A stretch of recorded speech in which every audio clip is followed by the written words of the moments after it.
আমি আপনাদের সতর্ক করে দিচ্ছি। পরে বলবেন যে আমি সতর্ক করিনি, আমি আপনাদের সতর্ক করে দিচ্ছি। আপনারা যদি নিজেদের মধ্যে ভেদাভেদ ভুলে একসাথে কাজ না করতে পারেন, নিজেরা যদি কাদা ছোড়াছুড়ি করেন, মারামারি কাটাকাটি করেন, এই দেশ এবং জাতির স্বাধীনতা সার্বভৌমত্ব বিপন্ন হবে। আমি আজকে বলে দিলাম, নাইলে আপনারা বলবেন যে আমি আপনাদের সতর্ক করিনি। আমি সতর্ক করে দিচ্ছি আপনাদের।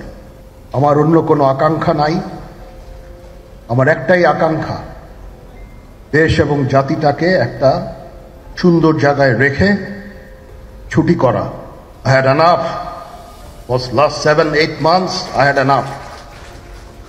আমি চাই দেশ এবং জাতিকে একটা সুন্দর জায়গায় রেখে আমরা সেনানিবাসে ফেরত আসব। আরেকটা জরুরি বিষয় যেটা আমি ভাবলাম যে আপনাদের সাথে আমি শেয়ার করি। দেশের এই আইন শৃঙ্খলা পরিস্থিতি খারাপের পিছনে কিছু কারণ আছে। প্রথম কারণটা হচ্ছে যে আমরা নিজেরা হানাহানির মধ্যে ব্যস্ত, একজন আরেকজনের বিরুদ্ধে বিষোদ্গারে ব্যস্ত।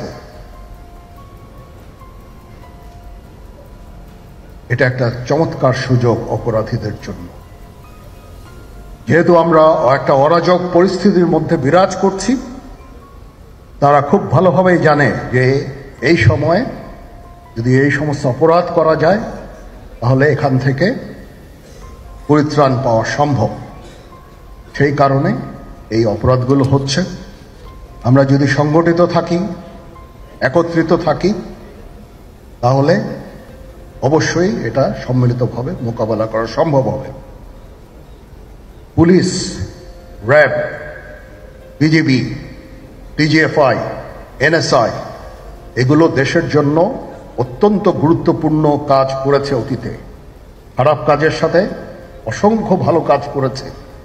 আজকে যে দেশের স্থিতিশীলতা, দেশটাকে যে এত বছর স্থিতিশীল রাখা হয়েছে, এটার কারণ হচ্ছে এই সশস্ত্র বাহিনীর বহু সেনা সদস্য, সিভিলিয়ান সবাই মিলে এই অর্গানাইজেশনগুলোকে, অসামরিক সামরিক সবাই মিলে এই অর্গানাইজেশনগুলোকে এফেক্টিভ রেখেছে। সেই জন্য আজকে সুন্দর, এতদিন ধরে আমরা একটা সুন্দর পরিবেশ পেয়েছি। এর মধ্যে যারা কাজ করেছে, যদি অপরাধ করে থাকে সেটার শাস্তি হবে, অবশ্যই শাস্তি হতে হবে, না হলে এই জিনিস আবার ঘটবে। আমরা সেটাকে বন্ধ করতে চাই চিরতরে, কিন্তু তার আগে মনে রাখতে হবে আমরা এমনভাবে কাজটা করব এই সমস্ত অর্গানাইজেশনগুলো যেন আন্ডারমাইন না হয়। আজকে পুলিশ সদস্য কাজ করছে না, এটা বিশাল বড় কারণ হচ্ছে অনেকের বিরুদ্ধে মামলা, অনেকে জেলে।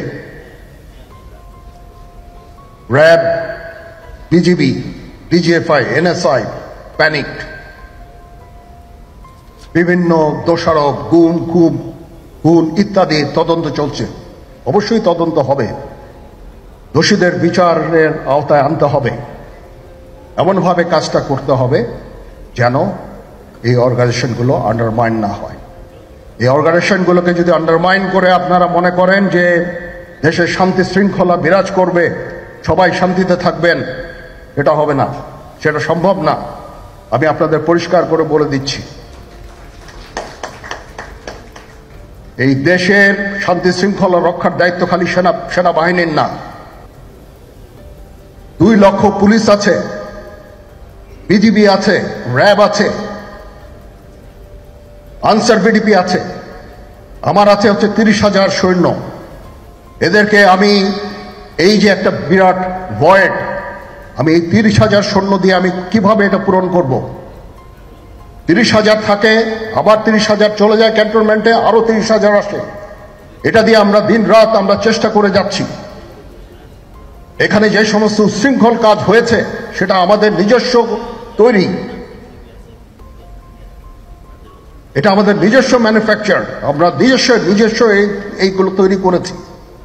এই বিপরীতমুখী কাজ করলে দেশে কখনো শান্তি শৃঙ্খলা আসবে না। এই জিনিসটা আপনাদের মনে রাখতে হবে। তদন্ত কমিশন হচ্ছে, আবার একটা আমাদের সর্বদা আমরা চেষ্টা করব তদন্ত কমিশনকে সহায়তা করতে। যে ধরনের সাহায্য সহযোগিতা প্রয়োজন হয় আমরা করব। আমরা দেশে একটা ফ্রি ফেয়ার অ্যান্ড ইনক্লুসিভ একটা ইলেকশনের জন্য দিকে ধাবিত হচ্ছে এবং তার আগে যে সমস্ত সংস্কার করা প্রয়োজন অবশ্যই সরকার সেদিকে খেয়াল করবেন। আমি যতবারই ডক্টর ইউনূসের সাথে কথা বলেছি, he completely agrees with me.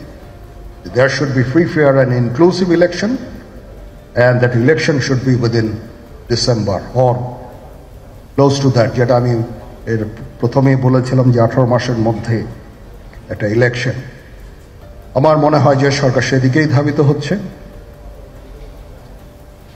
Doctor Yunus যথাসাধ্য চেষ্টা করে যাচ্ছেন এই দেশটাকে ইউনাইটেড রাখতে, কাজ করে যাচ্ছেন উনি। ওনাকে আমাদের সাহায্য করতে হবে, উনি যেন সফল হতে পারেন সেদিকে আমরা সবাই চেষ্টা করব। আমরা একসাথে ইনশাল্লাহ কাজ করে যাব। আসেন আমরা নিজেদের মধ্যে মারামারি কাটাকাটি না করে আমরা ইউনাইট আওয়ারসেলস, দেশ জাতি যেন একসাথে থাকতে পারি সেদিকে আমাদের কাজ করতে হবে। আমাদের মধ্যে মতের বিরোধ থাকতে পারে, চিন্তা চেতনার বিরোধ থাকতে পারে, কিন্তু দিন শেষে যেন আমরা সবাই দেশ এবং জাতির দিকে খেয়াল করে আমরা যেন এক থাকতে পারি। তাহলে এই দেশটা উন্নত হবে, এই দেশটা সঠিক পথে পরিচালিত হবে। না হলে আমরা আরো সমস্যার মধ্যে পড়তে যাব। বিশ্বাস করেন,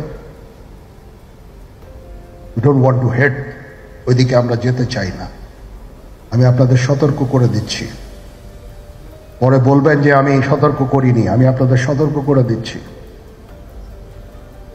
আপনারা যদি নিজেদের মধ্যে ভেদাভেদ ভুলে একসাথে কাজ না করতে পারেন, নিজেরা যদি কাদা ছোড়াছুড়ি করেন, মারামারি কাটাকাটি করেন, এই দেশ এবং জাতির স্বাধীনতা সার্বভৌমত্ব বিপন্ন হবে।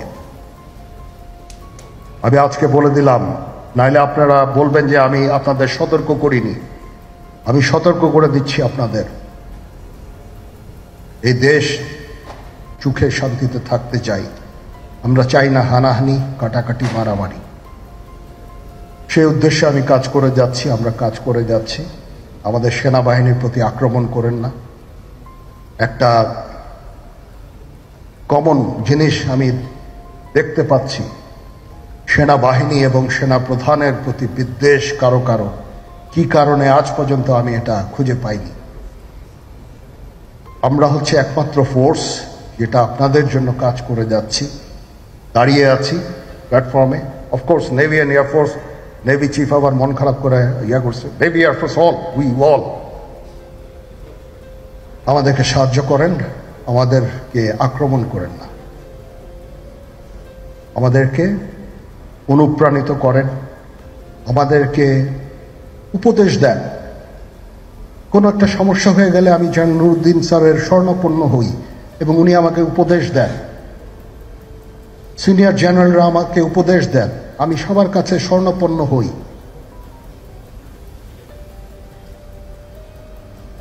আমাদের প্রতি আক্রমণ করেন না, উপদেশ দেন। আমরা অবশ্যই ভালো উপদেশ গ্রহণ করব। আমরা একসাথে থাকতে চাই এবং দেশ এবং জাতিকে এগিয়ে নিয়ে যেতে চাই।